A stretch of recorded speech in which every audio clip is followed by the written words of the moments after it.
माई demon wife की 5वीं episode के साथ हाजिर हूँ। लास्ट एपिसोड में हमने देखा था कि सोफी सास उन दोनों से कहता है तुम दोनों यहाँ पर रह सकते हो अगर तुम दोनों चाहो तो। क्वीन उससे कहती है नहीं, हम लोगों को वापस जाना है, हम अपनी नई जिंदगी अपने आप गुजारना चाहते हैं, हम तुम्हारे लिए और मुश्किल पैदा नहीं करेंगे। सोफी सास उसे कहता है मुझे इसमें कोई भी मुश्किल नहीं है, मैं तो बस इतना चाहता हूँ कि तुम दोनों यहीं पर रहो और इसी किंगडम में रहकर कोई काम करो ताकि तुम इस सिटी के लिए भी कुछ कर सको। मैं तुम दोनों के लिए कोई काम ढूंढता हूँ, लेकिन अगर तुम दोनों चाहो तो इसी महल के अंदर रहकर काम कर सकते हो। मैं जियांग को अपने कुक के तौर पर रख सकता हूँ, मैं इसके हाथ का बना हुआ खाना टेस्ट करना चाहूंगा। ये सुनते ही जियांग बहुत ज्यादा परेशान हो जाता है और कहता है मुझे तो वीडियो गेम्स खेलने के अलावा और कोई काम आता ही नहीं, मैं इसके लिए कुकिंग कैसे करूंगा। उसी वक्त क्वीन खड़ी हो जाती है और गुस्से के साथ उसे कहती है बस बहुत हो गया, तुम्हारे किचन में काम करने से ज्यादा अच्छा है मैं वापस डीमन ट्राइब में चली जाऊं। जियांग उसकी बात सुनकर और भी ज्यादा घबरा जाता है और कहता है सोफी सास को गुस्सा दिलाने की कोशिश क्यों कर रही हो। सोफी सास उसे कहता है तुम क्या कहना चाहती हो, अपनी बात समझाओ। क्वीन सोफी सास से कहती है जब मैं डीमन ट्राइब में थी तो वहाँ पर मैंने बहुत सारे किस्से सुने थे कि इंसान यहाँ पर कैसे रहते हैं। कहानियाँ कहती हैं कि इंसान बहुत ज्यादा कमजोर हुआ करते थे और वो डीमन से बहुत ज्यादा डरते थे। अपने इसी डर की वजह से उन्होंने ड्रैगन्स को ढूंढना शुरू किया ताकि वो उनकी हिफाजत कर सके। फिर उन्होंने ड्रैगन्स को ढूंढ लिया, उन ड्रैगन्स ने इंसानों को बस्तियां बनाना सिखाया और साथ में इंसानों को मैजिक भी सिखाया ताकि वो डीमंस के खिलाफ उनको इस्तेमाल कर सके। और इसी के नतीजे में आज तुम सब लोग अपनी यूनिट पर ड्रैगन का लफ्ज इस्तेमाल करते हो, जैसे व्हाइट ड्रैगन, ब्लैक ड्रैगन। इंसानों के किंग के पास 7 किस्म की आर्मीज हैं और सातों के झंडे पर जो ड्रैगन का कलर है वो मुख्तलिफ है। उनमें से 2 सबसे ज्यादा पावरफुल आर्मी यूनिट्स हैं जो कि ब्लैक ड्रैगन और रेड ड्रैगन है। क्वीन उसे कहती है मेरी सारी बात करने का मकसद ये था अगर किसी इंसान को पैसे कमाने हैं काम करने की बजाय आर्मी ज्वाइन कर लेता है, लेकिन आर्मी ज्वाइन करने के लिए भी 2 रास्ते हैं। पहला आपको ट्रेनिंग करना पड़ती है और अपने आप को साबित करना पड़ता है कि आप आर्मी ज्वाइन करने लायक हैं भी या नहीं, और दूसरा रास्ता ये है कि आपके पास एक डिप्लोमा होना चाहिए जो कि यहाँ के एक स्कूल से दिया जाता है। किस्से कहानियों के मुताबिक उस स्कूल के हेडमास्टर की उम्र 500 साल है और उनके पास इतना ज्यादा तजुर्बा और एक्सपीरियंस है कि वो अपनी पावर में गॉड लेवल तक पहुंच चुके हैं। और ये भी कहा जाता है कि सिर्फ उसी स्कूल के जो टीचर हैं वो सारे मिलकर हजारों की तादाद में सोल्जर्स को हरा सकते हैं। ये सारी बात करने के बाद क्वीन सोफी सास से कहती है मुझे भी इस स्कूल को ज्वाइन करना है, मैं चाहती हूँ कि मैं वहाँ पर एक स्टूडेंट के तौर पर दाखिल हो जाऊँ। मुझे वहाँ पर तलवारबाजी और मैजिक सीखना है ताकि मैं और भी ज्यादा ताकतवर हो जाऊँ। सोफी सास उसे कहता है क्या तुमने वाकई में फैसला कर लिया है कि तुम्हें स्कूल ज्वाइन करना है। क्वीन उसे कहती है हाँ मुझे बदला लेना है, इसके लिए मुझे स्कूल ज्वाइन करना होगा। बदला लेने की बात सुनकर सोफी सास हैरान हो जाता है। जियांग उसे कहता है हम लोग डीमंस से बदला लेना चाहते हैं, हम उन सारे डीमंस को मार देंगे जो भी इतने सालों तक उन्होंने हमारे साथ किया है उसके बदले में। इस तरह हम लोग वहाँ पर मौजूद और भी बहुत सारे गुलामों को आजाद करवा सकते हैं। सोफी सास उनकी बात सुनने के बाद उनसे कहता है अगर तुम लोग बदला लेना चाहते हो तो मैं तुम लोगों को स्कूल ज्वाइन नहीं करने दूंगा। जियांग उसे कहता है लेकिन क्यों। सोफी सास उसे कहता है जंग लड़ना इतना भी आसान नहीं है, तुम्हें क्या लगता है किसी को मारना इतना आसान है। मुझे लगता है कि तुम लोग यहीं पर रहो जब तक कि हम तुम्हारी फैमिलीज को ना ढूंढ ले। सोफी सास उठकर वहाँ से जाने लगता है। जियांग उसके सामने खड़ा हो जाता है और उसे कहता है मेरे पास एक और वजह है। सोफी सास उसे कहता है कौन सी वजह। जियांग उसे कहता है हम दोनों स्कूल में दाखिला लेना चाहते हैं ताकि हम दोनों बहुत ज्यादा स्ट्रॉन्ग हो जाएं, उसके बाद हम तुम्हारी मदद कर सकते हैं। तुम्हारे पापा और रिजेंट दोनों ही इंसानों की भलाई के लिए काम कर रहे हैं, हम दोनों भी उस स्कूल में पढ़कर कुछ स्किल सीखना चाहते हैं ताकि इस किंगडम के लिए कुछ अच्छा कर सके। तुमने हमारी जान बचाई है, हम इसका बदला चुकाना चाहते हैं। क्वीन उसकी बातें सुनकर कहती है देखने में तो ये बहुत ज्यादा कमजोर है लेकिन बातें बहुत बड़ी बड़ी करता है। जियांग कहता है मेरे पास जितने अल्फाज थे मैंने अपनी डिक्शनरी से चुनकर सारे बोल दिए, अब पता नहीं ये मानेगा भी या नहीं। सोफी सास आगे बढ़ता है और जियांग के कंधों पर हाथ रखते हुए कहता है तुम तो बहुत ज्यादा अच्छे हो, मुझे नहीं लगा था कि तुम्हें मेरी इतनी फिक्र होगी। जियांग घबराते हुए कहता है क्या इसने वाकई में मेरी बातें मान ली, कहीं इसका दिमाग तो नहीं खराब हो गया। क्वीन सोफी सास से कहती है हम लोग रॉयल फैमिली से नहीं हैं और ना ही इस शहर के रहने वाले हैं, हमें उस स्कूल में एडमिशन कैसे मिलेगा, अब सिर्फ तुम ही हो जो हमारी मदद कर सकते हो। सोफी सास उनसे कहता है कि तुम इस बात की टेंशन ना लो, मैं तुम दोनों को वहाँ पर एडमिशन दिलवा दूंगा और वैसे भी तुम्हारे अंदर बहुत ज्यादा पोटेंशियल है, अगर तुम स्कूल में पढ़ाई पर बहुत ज्यादा मेहनत करोगी तो तुम इस कंट्री के लिए बहुत कुछ कर सकती हो। फिर वो जियांग की तरफ देखता है और उसे कहता है लेकिन तुम्हारे पास कोई भी टैलेंट नहीं है, मुझे नहीं लगता कि तुम्हें एडमिशन भी मिलेगा। जियांग कहती है कैप्टन की आंखें तो बहुत ही अच्छी हैं, इसने इतनी जल्दी हम दोनों में कैसे फर्क पहचान लिया कि हम दोनों में से कौन ज्यादा बेहतर है। कैप्टन जियांग से कहता है तुम्हें परेशान होने की जरूरत नहीं, उस स्कूल में कुकिंग भी सिखाई जाती है, मुझे लगता है कि तुम्हें कुकिंग आर्ट्स ही सीखनी चाहिए। जियांग अंदर ही अंदर रो रहा होता है और कहता है मुझे तो कुकिंग भी नहीं आती, मैंने तो झूठ बोला था। थोड़ी देर के बाद वो स्कूल के बाहर पहुंच जाते हैं। सोफी सास उन दोनों से कहता है वैसे तो क्लासेस शुरू हुए 2 महीने हो चुके हैं, लेकिन मैं तुम दोनों को ट्रांसफर स्टूडेंट के तौर पर इनरोल कर दूंगा। जियांग बहुत ज्यादा खुश हो जाता है और सोफी सास से कहता है क्या हम दोनों सीधा जाकर तलवारबाजी और मैजिक सीखेंगे? सोफी सास उनसे कहता है नहीं, तुम लोगों को तलवारबाजी और मैजिक नहीं सिखाया जाएगा, ये तो तुम लोगों पर डिपेंड करना है। स्कूल की 2 मेन ब्रांचेस में मैजिक और तलवारबाजी है, लेकिन इसके अलावा टोटल 9 ब्रांचेस हैं। तुम्हें इन 9 ब्रांचेस में से एक ब्रांच में चूज किया जाएगा। ये फैसला तुम नहीं कर सकते, तुम्हें पहले एक टेस्ट देना होगा जो कि एक टीचर लेगा। अगर तुम उस टेस्ट में पास होते हो, उसी के बाद फैसला किया जाएगा कि तुम्हें कौन सी ब्रांच में भेजना है। ये बात सुनकर जियांग सोचता है मुझे तो वीडियो गेम खेलने के अलावा और कुछ भी नहीं आता, इसका मतलब मैं किसी भी टेस्ट में पास नहीं हो सकता। सोफी सास उसे कहता है कि तुम्हें घबराने की जरूरत नहीं, टीचर टेस्ट के लिए वो मेथड इस्तेमाल नहीं करेंगे, मतलब तलवारबाजी के लिए तलवारबाजी का टेस्ट नहीं लिया जाएगा, उनके अपने तरीके हैं। तुम्हें खुद पर भरोसा होना चाहिए। अब जाओ और जाकर टेस्ट दो, मैं अपने एक सोल्जर को तुम्हारे साथ छोड़कर जा रहा हूँ, ये तुम्हें अंदर ले जाएगा। जियांग सोफी सास से कहता है क्या तुम हमारे साथ अंदर नहीं आओगे? सोफी सास उसे कहता है नहीं, मुझे अपने पापा के साथ किंग से मिलने के लिए जाना है। अगर तुम दोनों स्क्रीनिंग टेस्ट में पास हो जाती हो तो तुम दोनों को अकोमोडेशन दी जाएगी। और फिर वह जियांग से कहता है अगर तुम पास नहीं होते तो मैं तुम्हें वापस अपने घर ले जाऊंगा, इसलिए तुम्हें परेशान होने की जरूरत नहीं। जियांग उस स्कूल की तरफ देखता है और कहता है ये मेरा पहला टेस्ट होने वाला है इस दुनिया में, हालांकि मैं अपनी दुनिया में दिए जाने वाले टेस्टों में कभी पास नहीं हुआ। नेक्स्ट सीन एकेडमी के अंदर का होता है, जहाँ पर एक टीचर एक क्लास ले रहे होते हैं। ये क्लास क्लोज फाइटिंग ब्रांच की होती है, हैंड टू हैंड कम्बैट की। टीचर के हाथ में एक पिंजरा होता है जिसके अंदर एक छोटी सी चिड़िया होती है, जबकि उनके पास ही एक बड़ी सी मूर्ति रखी होती है। सामने सारे बच्चे बैठे होते हैं। टीचर उनसे कहते हैं आज मैं तुम लोगों को फिस्ट ऑफ विंड सिखाऊंगा कि कैसे इसको मास्टर करना है, लेकिन फिस्ट ऑफ विंड सीखने से पहले तुम लोगों को सीखना होगा कि शैडो स्ट्रेंथ कैसे इस्तेमाल करते हैं। टीचर उन स्टूडेंट्स में से एक लड़के जिसका नाम एली होता है उसे कहते हैं यहाँ ऊपर आओ, और उसे कहते हैं यहाँ पर आकर इन सब के सामने इनको प्रेजेंटेशन दो, और साथ ही वो एली को एक छोटा सा पत्थर देते हैं। मास्टर एली से कहते हैं इस पत्थर को अपनी मुट्ठी में बंद करो और फिर अपना मुक्का बनाकर इस सामने वाले स्टैचू पर वार करो। एली आगे बढ़ता है और अपनी फुल पावर के साथ उस स्टैचू को मुक्का मारता है। बाकी सारे स्टूडेंट बहुत ज्यादा खुश हो जाते हैं और कहते हैं ये तो बहुत ज्यादा पावरफुल है। टीचर एली से कहते हैं अपनी मुट्ठी खोलो। एली जैसे ही अपनी मुट्ठी खोलता है तो उसकी मुट्ठी में मौजूद पत्थर रेत बन चुका होता है। टीचर उनसे कहते हैं इसकी स्ट्राइक इतनी ज्यादा पावरफुल थी कि इसने अपनी मुट्ठी में मौजूद पत्थर को भी तोड़ दिया। लेकिन अगर तुम लोग शैडो स्ट्रेंथ सीखना चाहते हो तो इसके लिए जरूरी है कि अपनी मुट्ठी में रखी हुई चीज को बिना तोड़े तुम स्ट्राइक करो। वो सारे बच्चे सरगोशियां करना शुरू कर देते हैं और कहते हैं ऐसा तो नामुमकिन है, अपने हाथ में रखी हुई चीज को बिना तोड़े हम लोग पंच कैसे कर सकते हैं। एली भी टीचर से कहता है टीचर ये तो बहुत ज्यादा मुश्किल है, हम ये नहीं कर सकते। टीचर उसी वक्त अपने पिंजरे को खोलते हैं और उसमें से छोटी चिड़िया को निकालते हैं और अपनी मुट्ठी में पकड़ लेते हैं और उनसे कहते हैं ध्यान से देखना, और आगे बढ़कर उसी स्टैचू को मुक्का मारते हैं। टीचर का पंच इतना ज्यादा स्ट्रॉन्ग होता है कि वो स्टैचू मुकम्मल तौर पर तबाह हो जाता है। फिर वो अपनी मुट्ठी खोलते हैं तो वो पंछी अभी जिंदा होता है। वो पंछी टीचर को गालियां देता हुआ वहाँ से उड़ जाता है। एली टीचर से कहता है आपने ये कैसे किया, मुझे भी सिखाएं। उसी वक्त जियांग दूर से चिल्लाना शुरू कर देता है और कहता है ये तो बहुत ज्यादा कूल है। सारे बच्चे और टीचर का ध्यान भी उसकी तरफ चला जाता है। फिर वो तीनों स्टेज के ऊपर आ जाते हैं। टीचर उनसे कहते हैं तुम लोग यहाँ किस लिए आए हो? सोल्जर टीचर से कहता है टीचर माइक हम लोग यहाँ पर आपकी क्लास को डिस्टर्ब करने के लिए नहीं आए, ये दोनों नए ट्रांसफर स्टूडेंट्स हैं, मैं इनको यहाँ पर लेकर आया हूँ ताकि आप इनका टेस्ट ले सकें। बाकी के स्टूडेंट क्वीन को देखकर बहुत ज्यादा खुश हो रहे होते हैं और कहते हैं ये तो एक लड़की है, क्लोज कॉम्बैट क्लास में लड़कियां नहीं आती, ये तो बहुत ही अच्छी बात है और ये ऊपर से बहुत ज्यादा क्यूट भी है। टीचर आगे बढ़ते हैं और जियांग से कहते हैं तो तुम लोग ट्रांसफर स्टूडेंट हो। जियांग बड़ा खुश होता है और उन्हें कहता है जी बिल्कुल हम लोग ट्रांसफर स्टूडेंट हैं। टीचर जियांग को गाली देते हुए कहते हैं क्या तुम यहाँ पर क्लोज कॉम्बैट सीखने के लिए आए हो? और साथ ही वो अपनी फियर एबिलिटी को एक्टिवेट करते हैं। ये टीचर की एक स्पेशल एबिलिटी है जिससे सिर्फ वो देखने से ही सब लोगों में अपना डर पैदा कर सकते हैं। उनकी ये पावर इतनी ज्यादा इंटेंस होती है कि उनके इर्द गिर्द कोई भी जिसके पास ज्यादा पावर ना हो तो घबराहट के मारे बेहोश हो जाता है। स्टूडेंट बहुत ज्यादा घबरा जाते हैं और कहते हैं ये बुड्ढा फिर से अपनी टेक्निक इस्तेमाल कर रहा है, स्कूल के शुरू होने में हमारा एंट्रेंस टेस्ट भी इसने ऐसे ही लिया था। टीचर जैसे ही अपनी टेक्निक को खत्म करते हैं क्वीन उसे कहती है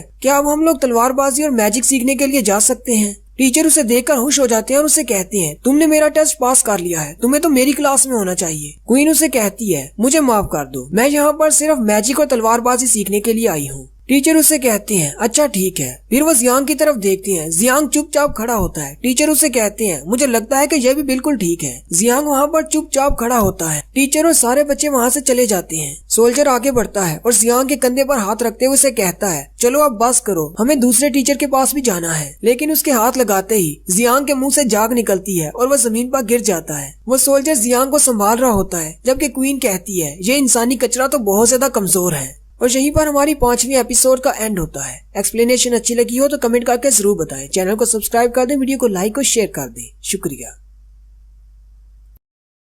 हेलो गाइस, कैसे हैं आप सब लोग। मैं हूं आपका दोस्त असलान और आप देख रहे हैं मेरा चैनल पिक फ्लिक्स। हाजिर हूं माय डीमन वाइफ की 6ठी एपिसोड के साथ। लास्ट एपिसोड में हमने देखा था क्लोज कम्बैट वाले टीचर अपनी फियर एबिलिटी के साथ उन दोनों का टेस्ट लेते हैं जिसमें क्वीन पास हो जाती है लेकिन जियांग बेहोश हो जाता है। यहीं से एपिसोड की शुरुआत होती है। जियांग को जैसे ही दोबारा होश आती है तो अपने आसपास देखता है और कहता है सब लोग कहाँ चले गए। क्वीन उसे कहती है सब लोग यहाँ से चले गए हैं, जबकि एली भी उनके साथ वहीं पर खड़ा होता है। एली उसे कहता है तुम टीचर की फियर एबिलिटी से बहुत ज्यादा पैरालाइज हो गए थे, इसलिए काफी देर तक तुम बेहोश रहे। जियांग उससे पूछता है टीचर तो बहुत ज्यादा ताकतवर है, उन्होंने ऐसा किया कैसे। एली उसे कहता है ये टीचर का अपना टेस्ट लेने का एक तरीका है और ये स्पेशल मूव उन्होंने खुद इजाद किया है। तुमने एंट्रेंस टेस्ट नहीं पास किया लेकिन मैं तुम्हें ये एबिलिटी सिखा सकता हूँ अगर तुम चाहो तो। जियांग उसे कहता है चलो कोई बात नहीं, मुझे वैसे भी फाइटिंग में कोई दिलचस्पी नहीं, अच्छा हुआ मैं पास नहीं हुआ। साथ ही वो एली से कहता है लेकिन हम दोनों दोस्त बन सकते हैं। जियांग अपना हाथ उसके सामने करता है और उसे कहता है आज के बाद मैं भी इस अकेडमी का स्टूडेंट बनने वाला हूँ, तो क्यों ना हम दोनों दोस्ती कर लें। मेरा नाम जियांग जी है और इस स्कूल में तुम मेरे पहले दोस्त होगे। साथ ही जियांग ये सोच रहा होता है अगर ये मेरा दोस्त नहीं बना तो ये बहुत ज्यादा स्ट्रॉन्ग है, ये लाजमी तौर पर मुझे बहुत ज्यादा तंग करेगा, इससे अच्छा है ये मेरा दोस्त बन जाए। एली उससे हाथ मिलाता है और उसे कहता है मेरा नाम एलेक्स है, तुम मुझे एली कह सकती हो। अब जबकि तुम मेरे दोस्त बनना ही चाहती हो तो हम दोनों दोस्त बन जाते हैं। एली वहाँ से चला जाता है और उसे कहता है अगर तुम्हें किसी चीज की जरूरत हो तो मैं तुम्हें कॉम्बैट क्लास में मिलूंगा। क्वीन कहती है इसके पास कोई भी टैलेंट नहीं लेकिन फिर भी इसने एक दोस्त बना लिया। जियांग क्वीन से कहता है तो अब तुम्हें इस बात से क्या मसला है, अब मैं दोस्त भी नहीं बना सकता। सोल्जर उनसे कहता है अब जबकि तुम दोनों ने कॉम्बैट टेस्ट दे दिया है तो चलो जाकर तलवारबाजी और मैजिक की क्लास में चलते हैं, वहाँ पर जाकर तुम्हारा टेस्ट देते हैं। फिर वो लोग दूसरी तरफ जाते हैं जहाँ पर मैजिक और तलवारबाजी की क्लासेस होती है। वहाँ पर दोनों टीचर्स आपस में लड़ाई कर रही होती है, मैजिक क्लास की टीचर और स्वर्ड्स क्लास की टीचर। मैजिक क्लास की टीचर जिसका नाम एसी होता है, स्वर्ड्स क्लास की टीचर जिसका नाम ड्रोना है, उसे कहती है तुम यहाँ पर हमेशा आ जाती हो, यहाँ पर हमें भी ट्रेनिंग करनी होती है। डोरोना उसे कहती है तुम्हें मुझे पहले बताना चाहिए अगर तुम यहाँ पर अपने स्टूडेंट्स को लेकर आने वाली हो। ये ग्राउंड हम दोनों का है, सिर्फ तुम्हारा नहीं। और सिर्फ इतनी सी बात के लिए क्या सारे स्टूडेंट्स के सामने मुझ पर अटैक करना जरूरी है। वहीं उन सारे बच्चों में बुरी भी खड़ा होता है। बुरी असल में यहाँ पर तलवारबाजी सीखता है। बुरी अपनी टीचर से कहता है टीचर मैजिक क्लास वालों को सबक सिखा दे, जबकि मैजिक क्लास वाले लड़के बुरी से कहते हैं तुम तलवारबाज बहुत ज्यादा बुरे हो, हमेशा हमारी जगह पर आकर कब्जा कर लेते हो। वहीं पर एक बूढ़ा शख्स सफाई कर रहा होता है और कहता है मैंने अभी थोड़ी देर पहले ही यहाँ की सफाई की थी, इन सब लोगों ने फिर से सब कुछ गंदा कर दिया। उन दोनों टीचर्स के दरमियान फाइटिंग बहुत ज्यादा बढ़ जाती है। एक अपनी मैजिक को इस्तेमाल कर रही होती है जबकि दूसरी अपनी तलवारबाजी पर मैजिक इस्तेमाल कर रही होती है। वो अपनी थंडर स्वॉर्ड टेक्निक इस्तेमाल करती है जबकि मैजिक टीचर सामने एक शील्ड बना लेती है जिससे उसकी बिजली उसके साथ टकरा कर दूसरी तरफ आती है जहाँ पर नीचे वो बूढ़ा आदमी सफाई कर रहा होता है। वो बिजली जैसे ही उस पर पड़ने वाली होती है, जियांग भागता हुआ आता है और उस बूढ़े आदमी को बचा लेता है। वहाँ मौजूद सारे बच्चे ये देखकर हैरान हो जाते हैं जबकि मैजिक टीचर और स्वर्ड टीचर भी रुक जाती हैं। जियांग उस बूढ़े आदमी से पूछता है क्या तुम ठीक हो। वो बूढ़ा आदमी कहता है मैं बिल्कुल ठीक हूँ, क्या तुम ठीक हो। जियांग अपने पीछे देखता है तो उसकी बट से धुआं निकल रहा होता है। जियांग चिल्लाते हुए कहता है मुझ पर लाइटनिंग तो नहीं गिरी, क्योंकि अगर लाइटनिंग गिरी होती तो मैं मर चुका होता। फिर ये आग कैसे लग गई। उसी वक्त डोरोना आगे आती है और अपनी तलवार जियांग के सामने करती हुए उसे कहती है तुम इस स्कूल के स्टूडेंट नहीं हो, जल्दी से बताओ तुम कौन हो, कहीं तुम कोई जासूस तो नहीं जो हमारी क्लासेस को छुप कर देखने के लिए आए हो। जियांग सोचता है आखिर इसको कैसे पता चल गया मैं यहाँ का स्टूडेंट नहीं हूँ। फिर वो उससे कहता है टीचर आप इस बूढ़े आदमी को मारने वाली थी, मैंने तो बस इसको बचाया है। वो साथ ही देखता है तो बूढ़ा आदमी वहाँ पर नहीं होता। जियांग टीचर से कहता है यहाँ पर एक बूढ़ा आदमी था, कुछ देर पहले मैंने उसकी जान बचाई थी। उसी वक्त सोल्जर आगे आता है और टीचर से कहता है टीचर आपको गुस्सा करने की जरूरत नहीं, ये सोफी सास का दोस्त है। डोरोना उसे देखकर बहुत ज्यादा खुश हो जाती है और उसे कहती है क्या सोफी सास भी साथ आया है। वो उसके इर्द गिर्द देखती है। सोल्जर उसे कहता है नहीं, सोफी सास किंग से मिलने के लिए गए हैं इसलिए वो यहाँ पर नहीं आ सके। डोरोना उसे कहती है तुम यहाँ पर क्या करने के लिए आए हो और ये दो बच्चे तुम्हारे साथ क्या कर रहे हैं। सोल्जर टीचर से कहता है ये दोनों नए ट्रांसफर स्टूडेंट्स हैं, लेकिन इन्हें अभी तक अपनी ब्रांच नहीं मिली कि कौन सी ब्रांच ज्वाइन करनी है। मैं इनको आपके पास टेस्ट के लिए लाया हूँ। मैजिक टीचर एसी भी वहाँ पर आ जाती है और कहती है क्या हमारे स्कूल के प्रिंसिपल को इस बारे में पता है कि ये दोनों यहाँ पर हैं? सोल्जर उनसे कहता है प्रिंसिपल से पहले ही हमारी बात हो चुकी है, कैप्टन ने उनसे बात कर ली थी। ड्रोना क्वीन की तरफ देखती है और उसकी चेस्ट बहुत ज्यादा बड़ी होती है। ये देखकर वो शर्माना शुरू कर देती है। फिर वो मैजिक क्लास के टीचर की तरफ देखती है तो उसकी चेस्ट भी छोटी होती है। ये देखकर वो भी शर्माना शुरू कर देती है। उसी वक्त स्टूडेंट्स में खड़ा बुरी क्वीन की तरफ देखता है और कहता है ये माल तो बहुत ही कमाल का है। सोल्जर ड्रोना से कहता है इस लड़के का नाम जियांग है, जबकि वो क्वीन का नाम बताने वाला होता है। टीचर उनसे कहती है तुम दोनों यहाँ पर नए हो तो सबसे पहले मैं तुम्हारा टेस्ट लेती हूँ, मुझे दिखाओ तुम्हारे पास कौन सी पावर है। जियांग हैरान हो जाता है और कहता है कौन सी पावर? ड्रोना अपनी तलवार को जमीन के अंदर गाड़ देती है और उन दोनों से कहती है तुम दोनों में से पहले कौन आना चाहेगा। क्वीन वहीं पर हाथ बांधकर खड़ी होती है। ड्रोना एसी की तरफ देखती है और उससे कहती है तुम किस चीज का इंतजार कर रही हो। एसी अपने बड़े से क्रिस्टल बॉल के ऊपर से उतरती है और उसे साइज में छोटा कर देती है और उसे क्वीन को देती है। जियांग उस सोल्जर से पूछता है इस मैजिक बॉल का क्या काम है? क्या यह हमारी बॉडी में मौजूद पावर को नापने के लिए है? सोल्जर उसे कहता है क्या तुम्हें बाउंड्री फोर्स के बारे में नहीं पता? जियांग उसे कहता है मैं बचपन से ही डीमन ट्राइब के साथ था तो इसलिए मुझे नहीं पता ये बाउंड्री फोर्स क्या होती है। सोल्जर उसे कहता है अच्छा ठीक है, मैं भूल गया था कि तुम डीमंस के गुलाम हुआ करते थे, इसलिए शायद तुम्हें नहीं पता होगा। मैं तुम्हें बताता हूँ बाउंड्री फोर्स क्या होती है। सोल्जर उसे कहता है बाउंड्री फोर्स हर इंसान के अंदर होती है, यहाँ तक कि जानवरों के अंदर भी होती है, लेकिन वो फोर्स हर कोई इस्तेमाल नहीं कर सकता। इस फोर्स को इस्तेमाल करने के लिए तुम्हें बहुत ज्यादा ट्रेनिंग की जरूरत होती है, इसीलिए तो तुम लोग यहाँ पर स्कूल में आए हो। और ये मैजिक बॉल तुम्हारे अंदर मौजूद उस बाउंड्री फोर्स को बता सकता है कि तुम्हारे अंदर कितनी पावर है। जियांग उसे कहता है लेकिन बाउंड्री पावर क्या होती है और बाउंड्री फोर्स में क्या फर्क है? वो सोल्जर उसे कहता है फर्ज करो तुम्हारी बॉडी के अंदर एक कप रखा हुआ है, तुम्हारी बॉडी के अंदर जितना बड़ा कप होगा वो बाउंड्री पावर है और उस कप के अंदर जितना ज्यादा पानी भरा जा सकता है उसे बाउंड्री फोर्स कहेंगे। यानी कि तुम्हारा कप अगर छोटा है तो इसके अंदर कम फोर्स होगी, अगर बड़ा है तो बहुत ज्यादा फोर्स होगी। मैजिक क्लास और तलवारबाजी की क्लास ज्वाइन करने के लिए तुम्हारा कप बहुत ज्यादा बड़ा होना चाहिए जिसमें बहुत ज्यादा फोर्स आ सके, क्योंकि तुम्हें इन दोनों क्लासेस के लिए बहुत ज्यादा पावर की जरूरत है। अगर तुम्हारे हाथ में जो मैजिक बॉल लाइट अप नहीं होता तुम इन दोनों क्लासेस में से कोई भी क्लास ज्वाइन नहीं कर सकते। अगर ये मैजिक बॉल हल्का सा चमकता है तो इसका मतलब तुम ये क्लासेस ज्वाइन कर सकते हो। क्वीन ने वो मैजिक बॉल अपने हाथ में पकड़ा होता है। लड़के चिल्लाकर कह रहे होते हैं हे क्यूट हमारी क्लास में आ जाओ, जबकि मैजिक क्लास वाले भी उसे कह रहे होते हैं तुम्हें हमारी क्लास ज्वाइन करनी चाहिए, हमारी क्लास में बहुत ही अच्छे लड़के हैं। उन्हीं के साथ कुछ लड़कियां भी होती हैं। वो उन लड़कों को चीखता हुआ देखकर कहती है ये तो बिल्कुल जानवरों की तरह है। सोल्जर जियांग से कहता है अगर ये मैजिक बॉल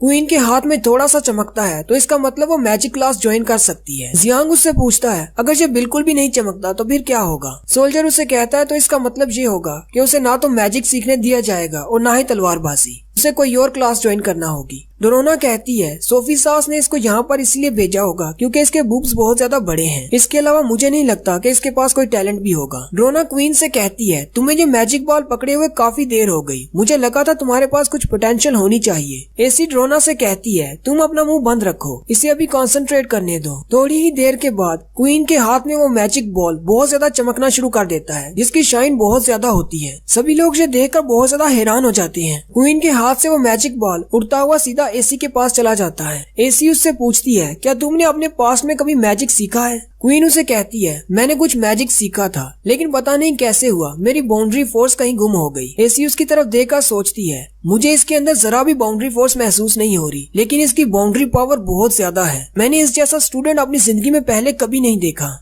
एसी आगे बढ़ती है और क्वीन का हाथ पकड़कर उससे कहती है तुम्हारे अंदर बहुत ज्यादा पोटेंशियल है, तुमने ये टेस्ट पास कर लिया है, मैं तुम्हारी टीचर हूँ, आज से तुम मेरी क्लास ज्वाइन कर सकती हो। मैजिक क्लास के स्टूडेंट चीखना शुरू हो जाते हैं और कहते हैं ये तो बहुत ही अच्छा हो गया। ड्रोना एसी से कहती है अभी एक और बच्चा भी है, क्या तुम दोबारा नहीं सोचना चाहोगी? एसी उससे कहती है वो तो सिर्फ कचरा है, उसे तुम ही रख लो। सोल्जर जियांग से कहता है तुम्हारी बीवी तो बहुत ज्यादा शानदार है, उसके हाथ में वो मैजिक बॉल तो इस तरह चमक रहा था जैसे अभी फट जाएगा। जियांग सोच रहा होता है आखिर है तो ये एक डीमन क्वीन ही, उसने अपनी सारी मैजिकल पावर्स खो दी है लेकिन उसकी पोटेंशियल अभी भी कम नहीं हुई। ड्रोना एसी को मुबारकबाद देती है और कहती है तुम्हें तो एक अच्छी स्टूडेंट मिल गई, जबकि क्वीन उसी वक्त आगे बढ़ती है और ड्रोना की तलवार उठा लेती है। एसी उसे कहती है तुम ये क्यों कर रही हो, तुमने मेरा टेस्ट पास कर लिया है, अब तुम्हें ये वाला टेस्ट देने की जरूरत नहीं। क्वीन उसे कहती है मुझे मैजिक और तलवारबाजी दोनों सीखने हैं। ड्रोना उसे कहती है कहीं तुम ये तो नहीं सोच रही कि तुम दोनों क्लासेस को ज्वाइन कर सकती हो? क्वीन उसे कहती है, मैंने पहले भी तलवारबाजी सीखी है। मैं ईस्ट के फॉरेनर्स के साथ तलवारबाजी करती रही हूँ, लेकिन काफी अरसा से मैंने तलवारबाजी नहीं की। सोल्जर आगे बढ़ता है और क्वीन से कहता है, तुम्हें ऐसा करने की जरूरत नहीं, मैजिक क्लास में तुम पहले से चुन ली गई हो। क्वीन उसे कहती है, ट्राई करने में क्या हर्ज है। रोना आगे बढ़ती है और कहती है, चलो ठीक है, तुम्हारा टेस्ट लेते हैं। रोना अपने स्टूडेंट्स में से कहती है, तुम में से कौन इसका मुकाबला करने के लिए सामने आएगा। उसी वक्त भूरी आगे बढ़ता है और टीचर से कहता है, मुझे इसका सामना करने दे। भूरी क्वीन से कहता है, तुम्हें परेशान होने की जरूरत नहीं, मैं तुम्हारे साथ बहुत नरमी से पेश आऊंगा। चलो देखते हैं तुम्हारी फाइटिंग एबिलिटी क्या है। और यहीं पर हमारी छठी एपिसोड का एंड होता है। एक्सप्लेनेशन अच्छी लगी हो तो कमेंट करके जरूर बताएं। चैनल को सब्सक्राइब कर दें, वीडियो को लाइक और शेयर कर दें। शुक्रिया। हेलो गाइस, कैसे हैं आप सब लोग। मैं हूं आपका दोस्त अरसलान और आप देख रहे हैं मेरा चैनल पिक फ्लिक्स। हाजिर हूं माय डीमन वाइफ की 7वीं एपिसोड के साथ। लास्ट एपिसोड में हमने देखा था क्वीन दोनों टीचर से कहती है कि मैं दोनों ब्रांचेस में स्टडी करना चाहती हूँ। वो आगे बढ़कर तलवार उठा लेती है। रोना अपने स्टूडेंट से कहती है, तुम में से कौन इसका मुकाबला करने के लिए सामने आएगा। तो सामने से बूरी आता है और कहता है, मैं इसका मुकाबला करूंगा। टीचर द्रोना बूरी से कहती है, तुम्हें बाउंड्री फोर्स का इस्तेमाल नहीं करना, सिर्फ तलवार का इस्तेमाल करना। बूरी उनसे कहता है, इस जैसी लड़की के सामने मुझे अपनी फोर्स का इस्तेमाल करने की जरूरत ही नहीं पड़ेगी। जियांग चिल्लाकर उसे पुकार रहा होता है। क्वीन उसे कहती है, अब तुम्हें क्या कहना है। जियांग उसे कहता है, जरा ध्यान से लड़ना, मुझे ये बंदा शक्ल से बिल्कुल ठरकी लग रहा है, इसलिए तुम्हें अपना ध्यान रखना होगा। और इसी के साथ टीचर ड्रोना उनसे कहती है, चलो फाइट स्टार्ट करो। फाइट स्टार्ट होते ही बूरी अपनी तलवार के साथ क्वीन की तरफ आगे बढ़ता है, जबकि क्वीन उसके सामने खड़ी होती है और अपनी जगह से नहीं हिलती। बूरी सीधा उसकी चेस्ट पर वार करने के लिए आगे बढ़ रहा होता है, जबकि क्वीन अपनी तलवार आगे करती है और बूरी को साइड पर धकेल देती है। बूरी फिर से आगे बढ़ता है और उसके ऊपर से जंप करते हुए उसके पीछे की तरफ चला जाता है और उस पर वार करता है, लेकिन क्वीन फिर से उसे डॉज करती है। बूरी पीछे बैठकर हंसना शुरू कर देता है और कहता है, इस लड़की के पास तो बहुत सारी ट्रिक्स हैं। उसी वक्त क्वीन अपने कंधे की तरफ देखती है तो उसने उसकी ब्रा की स्ट्रिप को काट दिया होता है। सारे लड़के लार टपकाते हुए उसके नाम के नारे लगा रहे होते हैं और कहते हैं, ये तो बहुत ज्यादा पावरफुल है, जबकि जियांग को उन सबको देखकर बहुत ज्यादा गुस्सा आ रहा होता है। बूरी हंसते हुए फिर से उस पर अटैक करने के लिए आगे बढ़ता है। क्वीन नीचे की तरफ बैठकर उसकी तलवार को ब्लॉक करती है और फिर से उसे पीछे की तरफ धकेल देती है। इस बार क्वीन खुद से आगे की तरफ बढ़ती है और उस पर अटैक करती है। क्वीन उस पर अटैक पे अटैक किए जा रही होती है। बूरी उसके सामने कमजोर पड़ जाता है। फिर क्वीन अपना स्पेशल मूव इस्तेमाल करती है। वो तलवार को पकड़कर घूमना शुरू कर देती है। उसकी ये एबिलिटी देखकर टीचर द्रोना भी हैरान हो जाती है। बूरी कहता है कि मैं इस तरह इसको ज्यादा देर तक होल्ड बैक नहीं कर सकता, मुझे भी कुछ करना होगा। बूरी अपनी बाउंड्री फोर्स को इस्तेमाल करता है और क्वीन के अटैक्स को ब्लॉक करता है और उसे पीछे की तरफ धकेल देता है और साथ ही मैजिकल पावर से उसकी तरफ स्लैश लगाता है। उसकी मैजिकल पावर क्वीन को हिट करने वाली ही होती है कि उसी वक्त उसका बड़ा भाई सामने आ जाता है और आगे आकर एक शील्ड बना लेता है और क्वीन को हिट होने से बचा लेता है। बुरी के भाई का नाम टोल्स लियान होता है। लियान क्वीन को नीचे उतारने के बाद उसे कहता है, क्या तुम ठीक हो। उसी वक्त जियांग आगे आ जाता है और उसके कंधे पर हाथ रखते हुए उसे दूर कर देता है और उसे कहता है, मेरी वाइफ को बचाने के लिए तुम्हारा बहुत ज्यादा शुक्रिया। वाइफ का लफ्ज सुनते ही वहाँ पर सारे बच्चे हैरान हो जाते हैं। जियांग इजाबेला से पूछता है, क्या तुम ठीक हो। इजाबेला उसे कहती है, हाँ मैं बिल्कुल ठीक हूँ। डोरोना सोल्जर से पूछती है, क्या ये दोनों वाकई में शादीशुदा हैं? वो सोल्जर उसे कहता है, हाँ ये दोनों शादीशुदा हैं। डोरोना खुश हो जाती है और कहती है, तुम्हें पहले ये बता देना चाहिए था। सोल्जर उसे देखकर सोचता है, तो कैप्टन इसी की वजह से अंदर नहीं आना चाह रहे थे। डोरोना बुरी से कहती है, मैंने तुमसे कहा था कि अपनी बाउंड्री फोर्स का इस्तेमाल मत करना।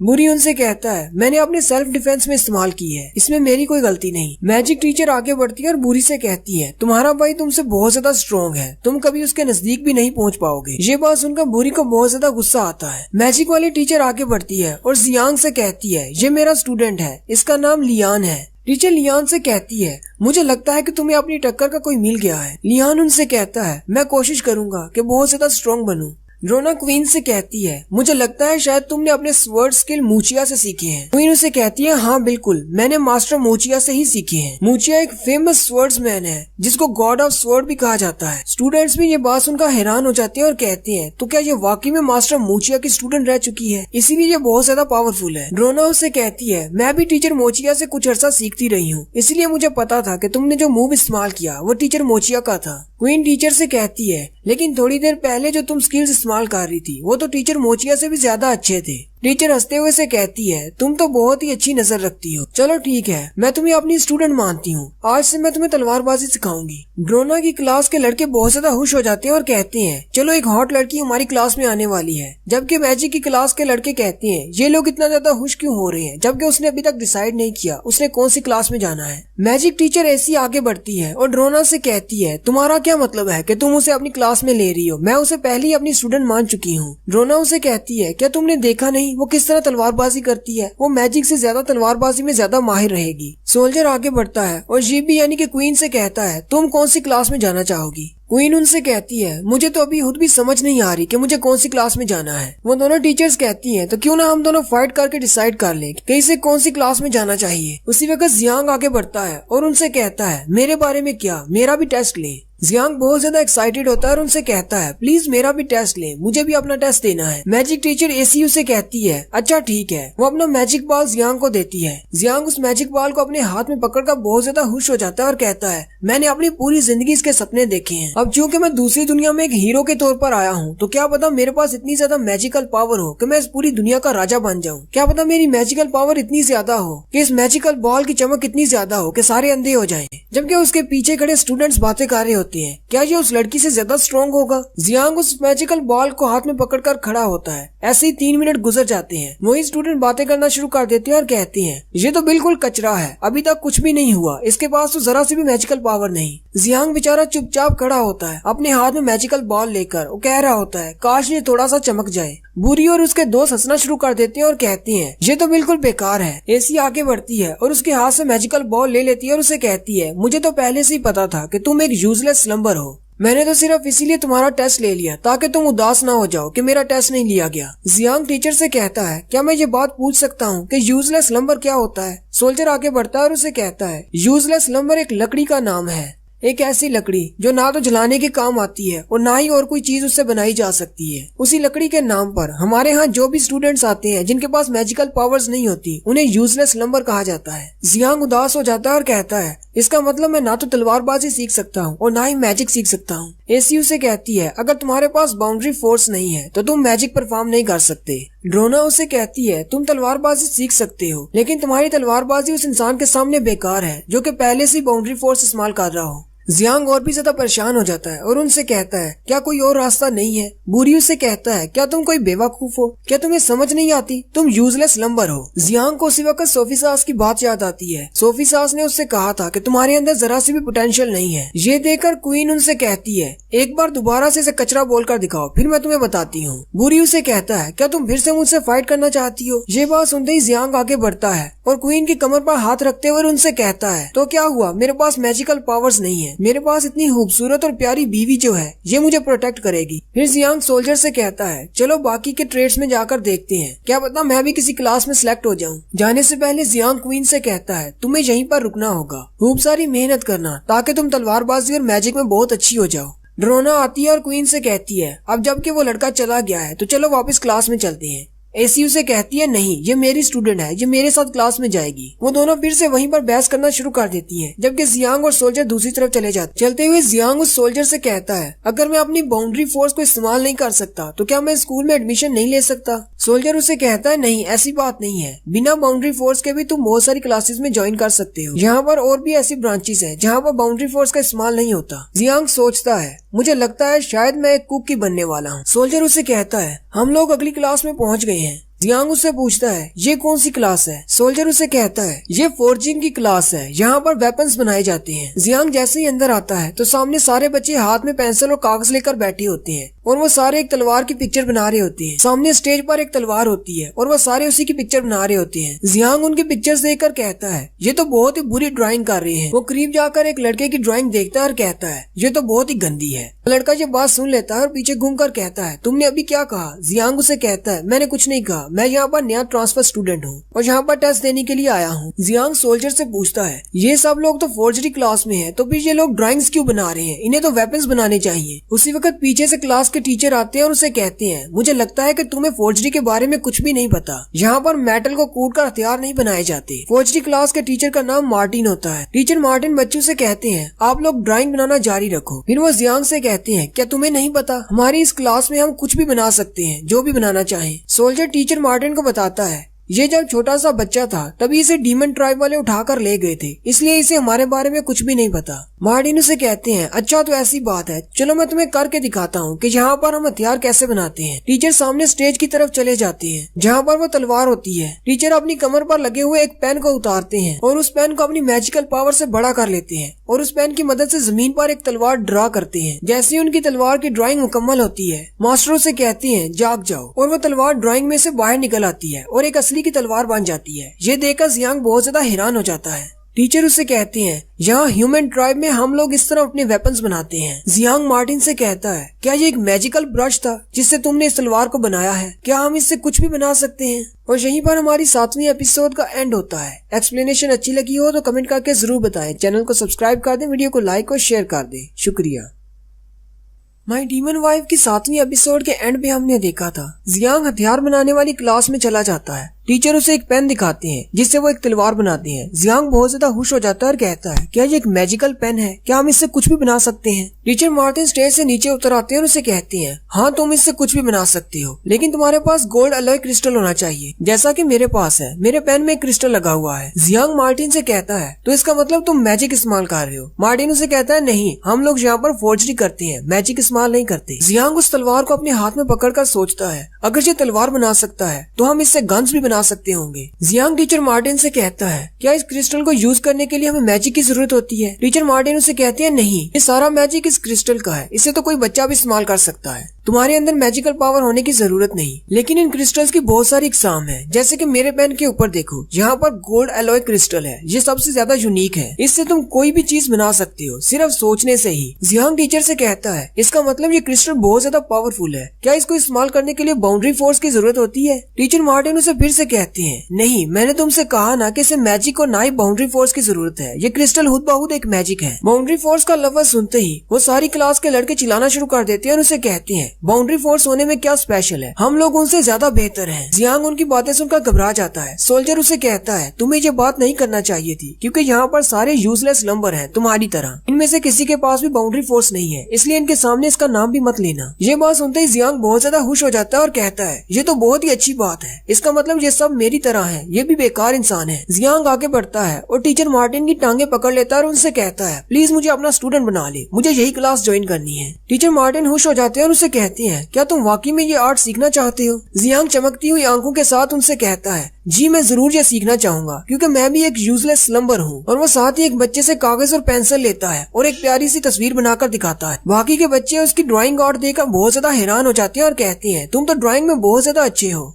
टीचर वो ड्राइंग देखकर बहुत ज्यादा खुश हो जाते हैं और उसे कहते हैं तुमने टेस्ट पास कर लिया, तुम्हारा ड्राइंग स्किल तो बहुत ज्यादा अच्छा है। सोल्जर भी खुश हो जाता है और उसे कहता है मास्टर जियांग मुझे नहीं लगा था कि आपके पास इतना टैलेंट होगा कि आप किसी क्लास में ज्वाइन कर सकेंगे, लेकिन आप ड्राइंग में तो बहुत ज्यादा अच्छे हैं। जियांग हंसते हुए से कहता है अब ये कोई बड़ी बात नहीं, वैसे भी मेरे पास ड्राइंग के अलावा और कोई स्किल नहीं है। टीचर मार्टिन उसे कहते हैं हमारी ब्रांच का वैसे ज्यादा कोई रोल नहीं, क्योंकि ज्यादातर बच्चे कॉम्बैट स्किल सीखते हैं या भी तलवारबाजी सीखते हैं, लेकिन अगर तुमने एक बार फोर्जरी को मास्टर कर लिया तो तुम इसके बहुत सारे इस्तेमाल कर सकते हो। जियांग सोचता है ये तो बहुत ही अच्छा हो गया कि मुझे ड्राइंग आती है, मैं अपनी ड्राइंग की मदद से अब कुछ भी बना सकता हूँ, ना सिर्फ वेपन्स बल्कि और भी बहुत सारी चीजें जो कि मेरी दुनिया से होंगी। लेकिन उसी वक्त चश्मे वाला लड़का उसे कहता है लेकिन तुम्हें 3 रूल्स का ख्याल रखना होगा, तुम अपनी मर्जी से कुछ भी नहीं बना सकते। चश्मे वाला लड़का उसे तीनों रूल्स के बारे में बताता है। सबसे पहला रूल ये होता है कि तुम ऐसी कोई चीज नहीं बना सकते जिससे जानवरों को नुकसान हो। रूल नंबर 2 ये है कि तुम अपने लिए चीजें बनाने के लिए अपने क्रिस्टल्स को किसी से चोरी नहीं कर सकते, ना ही तुम कोई मटेरियल चोरी कर सकते हो। और अपने क्रिस्टल्स के साथ जो भी चीजें तुम बनाओगे तुम्हें उनकी केयर करना होगी, तुम उन्हें बनाने के बाद फेंक नहीं सकते। और हमारी क्लास का तीसरा रूल ये है कि तुम कोई भी लिविंग ऑब्जेक्ट नहीं बना सकते, जैसे कि कोई जिंदा जानवर जिसके पास इमोशंस हो।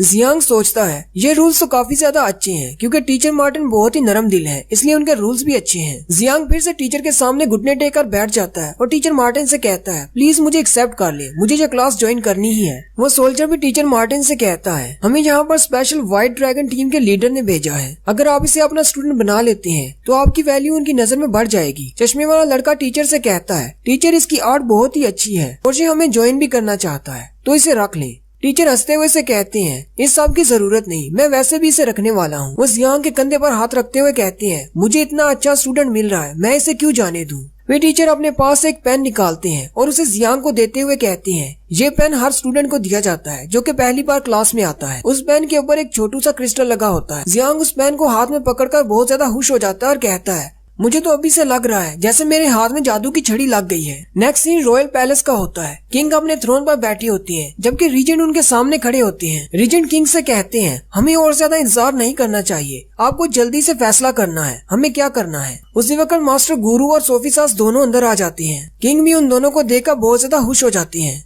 मास्टर गुरु आते ही किंग से कहते हैं कि जो बात मैंने सुनी है क्या वो बिल्कुल ठीक है। ग्रेट ड्रैगन टीम के कैप्टन और हमारे एग्रीकल्चर मिनिस्टर उन दोनों को हमारे रीजेंट सजाए मौत दिलवाना चाहती है, क्या ये बात ठीक है? आखिर ये किस किस्म की बात हो रही है? रीजेंट के दिमाग में चल क्या रहा है? रीजेंट मास्टर गुरु से कहते हैं, मैंने अपने कुछ स्पाई लोगों को वहाँ पर भेजा था नजर रखने के लिए। मैंने सुना था कि वहाँ पर कुछ गैर कानूनी काम हो रहे हैं और बिल्कुल ऐसा ही पाया। हमारे एग्रीकल्चर मिनिस्टर ने बहुत ज्यादा फायदा उठाया है ईस्ट वाले ट्राइब से, और इसके अलावा ग्रेट ड्रैगन टीम के कैप्टन भी उनको हमारा राशन देते हुए पकड़े गए। मेरा कहने का मतलब ये है कि हमारी आर्मी का राशन हम लोग ईस्ट वाले ट्राइब को क्यों दे, और वो भी किंग की बिना इजाजत के। ये एक बहुत बड़ा क्राइम है, इसके लिए उन्हें सजा जरूर देनी चाहिए। मास्टर गुरु उनसे कहते हैं, ईस्ट में इस दफा बारिश नहीं हुई, इसलिए उनके पास खाने के लिए कुछ भी नहीं था। हमने अपने राशन में से उनकी जान बचाने के लिए उनको राशन दिया है, ताकि हम दोनों ट्राइब्स के दरमियान अमन शांति बनी रहे। अगर हम लोग उनके बुरे वक्त में उनको राशन देते हैं तो इसका मतलब है हमारा रिलेशनशिप उनके साथ और भी ज्यादा मजबूत होगा और मुश्किल वक्त में वो लोग भी हमारी मदद करेंगे। रीजेंट मास्टर गुरु से कहते हैं, वो सिर्फ बेवकूफ जानवरों का कबीला है, उन्हें पीस से क्या मतलब। और सबसे बड़ी बात ये है कि किंग को इस बारे में जरा भी नहीं बताया गया कि आप लोग हमारी आर्मी का राशन बिना इजाजत के लोगों में बांट रहे हैं। मास्टर गुरु से कहते हैं, हमारे पास किंग की इजाजत लेने का टाइम नहीं था, अगर हम एक भी दिन और रुकते तो वहाँ पर भूख से बहुत सारे लोग मर जाते। रीजेंट उनसे कहते हैं, कोई बात नहीं, अगर वो मर जाते तो कोई फर्क नहीं पड़ता, वैसे भी वो सिर्फ जानवर है। और आप ये सारे सवाल उठाने के लिए बहुत ज्यादा लेट हो चुकी हैं। साथ ही रीजेंट आवाज देते हैं और कहते हैं, उन दोनों को अंदर ले आओ। ब्लैक ड्रैगन यूनिट के कैप्टन ने 2 बीट्स को पकड़ रखा होता है, वो दोनों जंजीरों में बंधे होते हैं। मास्टर गुरु उनको देखकर कहते हैं, तुमने इन दोनों को क्यों पकड़ा है? उनमें से एक स्वर्ड मास्टर मूचिया होते हैं, जबकि दूसरे कमांडिंग ऑफिसर बीरू होते हैं। गुरु बहुत ज्यादा गुस्सा हो जाते हैं और रीजेंट से कहते हैं, तुम्हें इन लोगों को पकड़ने की क्या जरूरत थी? उन दोनों के हाथ में बॉक्सेस होते हैं। रीजेंट उन दोनों से कहते हैं, अपने बॉक्सेस को ओपन करो। वो दोनों जैसे ही बॉक्सेस को ओपन करते हैं तो उनके अंदर इंसानों के कटे सर होते हैं। ये देखकर किंग और सारे लोग हैरान हो जाते हैं। किंग घबराते हुए रीजेंट से कहते हैं, आप ये सब कुछ यहाँ पर क्यों लेकर आए हैं? रीजेंट उनसे कहते हैं, मुझे माफ कर दें, लेकिन मुझे आपके सामने सबूत भी तो पेश करने थे। आपको ये सब कुछ देखने की जरूरत नहीं, इस तरह का गंदा काम मेरे जिम्मे डाल दे, मैं सब कुछ संभाल लूंगा। उन दोनों सरों में से एक सर एग्रीकल्चर मिनिस्टर का होता है, जबकि दूसरा सर ग्रेट टीम के लीडर का होता है। रीजेंट किंग से कहते हैं, आज के बाद ग्रेट टीम की कमांड को ब्लैक ड्रैगन टीम के कैप्टन संभालेंगे, उसका नाम साटो होता है। और एक हफ्ते के बाद साटो इन दोनों यूनिट्स को लेकर ईस्टर्न ट्राइब पर जाकर हमला करेंगे। ये सुनते ही मूचिया और बीरू दोनों चिल्लाना शुरू कर देते हैं और उसे कहते हैं, तुम ऐसा कैसे कर सकते हो? तुमने हमसे कहा था कि अगर हम दोनों सरेंडर कर देते हैं तो तुम हमारे लोगों की मदद करोगे, लेकिन अब तुम हमारे ट्राइब पर हमला करने की बात कर रहे हो। तुम बहुत बड़े धोखेबाज हो। उसी वक्त साटो उनकी जंजीरें खींचता है। रीजेंट उनसे कहता है, मैंने तुम लोगों से ऐसी कोई बात नहीं की, मेरी तुम्हारे साथ ऐसी कोई डील नहीं हुई, तुम लोग झूठ क्यों बोल रहे हो? तुम्हें तो यहाँ पर हमारे किंग से माफी की भीख मांगनी चाहिए। बीरू मूचिया से कहता है, मुझे पहले से ही पता था कि ये हमें धोखा देगा, हमें इंसानों पर कभी भरोसा करना ही नहीं चाहिए। हमें पहले से ही पता है कि इंसानों के दिल सबसे ज्यादा बुरे हैं, और तुम देख लेना, ये इंसान एक दिन पूरी दुनिया को तबाह कर देंगे। मास्टर गुरु बीरू से कहते हैं, मुझे नहीं लगा था कि यहाँ तक बात पहुँचेगी। फिर मास्टर गुरु किंग से कहते हैं, मुझे लगता है कि हमें यहीं पर रुक जाना चाहिए। अगर हम इन दोनों को यहाँ पर सजा देते हैं तो हमारी जंग छिड़ सकती है बाकी ट्राइब्स के साथ भी। किंग जैसे ही कुछ बोलने लगते हैं, उसी वक्त साटो मूचिया की जंजीर ढीली कर देता है। मूचिया को महसूस होता है कि उसकी ग्रिप आजाद हो चुकी है और वो अपनी बाउंड्री फोर्स को भी इस्तेमाल कर सकता है। साथ ही साटो नौटंकी शुरू कर देता है और कहता है, मूचिया मेरी पकड़ से निकल चुका है, कोई इसको पकड़ो। मूचिया जो कि बहुत ज्यादा गुस्से में होता है और किंग से कहता है, तुम लोग मेरे कंट्री पर हमला करने वाले हो, तुम्हें इस बात का हमेशा भुगतना पड़ेगा और इसकी कीमत तुम्हारे किंग चुकाएंगे। मूचिया अपनी मैजिकल पावर से एक तलवार बनाता है और किंग की तरफ जंप करके उसे मारने के लिए आगे बढ़ता है। सोफी सास किंग के सामने आ जाता है और उसकी तलवार के वार को ब्लॉक करता है और मूचिया से कहता है, हमारे किंग की ऐसी बेइज्जती मैं जरा भी बर्दाश्त नहीं करूंगा। और साथ ही सोफी सास उसके पेट में अपनी तलवार मारता है, जिससे वो मर जाता है। सोफी सास मूचिया से कहता है, तुम ग्रेट स्वॉर्ड्समैन होने के लायक नहीं हो अगर तुम मेरी तलवार के हाथों मारे गए हो। उसी वक्त साटो आगे बढ़ता है और किंग से पूछता है क्या आप ठीक हैं, और साथ ही मुचिया का सर काट देता है। जबकि मास्टर गुरु को सारी बात की समझ आ रही होती है। वो कहते हैं ये सारा रीजेंट का प्लान है, उसने मुचिया को रास्ते से हटा दिया और साथ में ग्रेट ड्रैगन यूनिट भी अपने हाथ में ले ली। जबकि रीजेंट वहीं पर खड़े मुस्कुरा रहे होते हैं। दूसरी तरफ सोल्जर जियांग को रेजिडेंशियल एरिया की तरफ लेकर जाता है। वो दोनों एक पोर्टल के सामने रुकते हैं, एक ऐसा पोर्टल जिसे स्टूडेंट इस्तेमाल करते हैं अपने रेजिडेंशियल एरिया में जाने के लिए। जियांग उसे देखकर कहता है ये तो बिल्कुल वीडियो गेम जैसा ही पोर्टल है। जियांग सोल्जर से पूछता है आहिश ये पोर्टल्स कहाँ पर जाते हैं। सोल्जर उससे कहता है जैसे कि हमारे शहर में ये स्कूल है, हमारे शहर में रेजिडेंशियल एरिया बहुत ज्यादा कम है, इसलिए स्टूडेंट्स के लिए हॉस्टल्स बनाए गए हैं जो कि नॉर्थ बॉर्डर पर और ईस्ट बॉर्डर पर हैं। ये पोर्टल्स हमें वहीं पर जोड़ते हैं। ईस्ट वाली साइड पर जो हॉस्टल्स हैं उनमें फैसिलिटीज बहुत ज्यादा हैं, इसलिए उनका किराया भी ज्यादा है। जबकि नॉर्थ वाली साइड पर सिक्योरिटी के इश्यूज हैं, इसलिए उनके किराए बहुत ज्यादा कम हैं। जियांग उसे कहता है इसका मतलब यहाँ पर भी अमीर और गरीब वाला चक्कर है, अगर आपके पास पैसे हैं तो आप अमीर वाली साइड पर रहेंगे। सोल्जर जियांग से कहता है अगर तुम्हें स्कूल में पढ़ाई करनी है तो ये लाजमी है कि तुम्हें हॉस्टल में ही रहना पड़ेगा। जियांग सोचता है वैसे भी मुझे कैंपस में ही रहना है, क्योंकि सोफी सास जिस तरह मुझे घूर घूर कर देखता है मुझे बिल्कुल भी अच्छा नहीं लगता।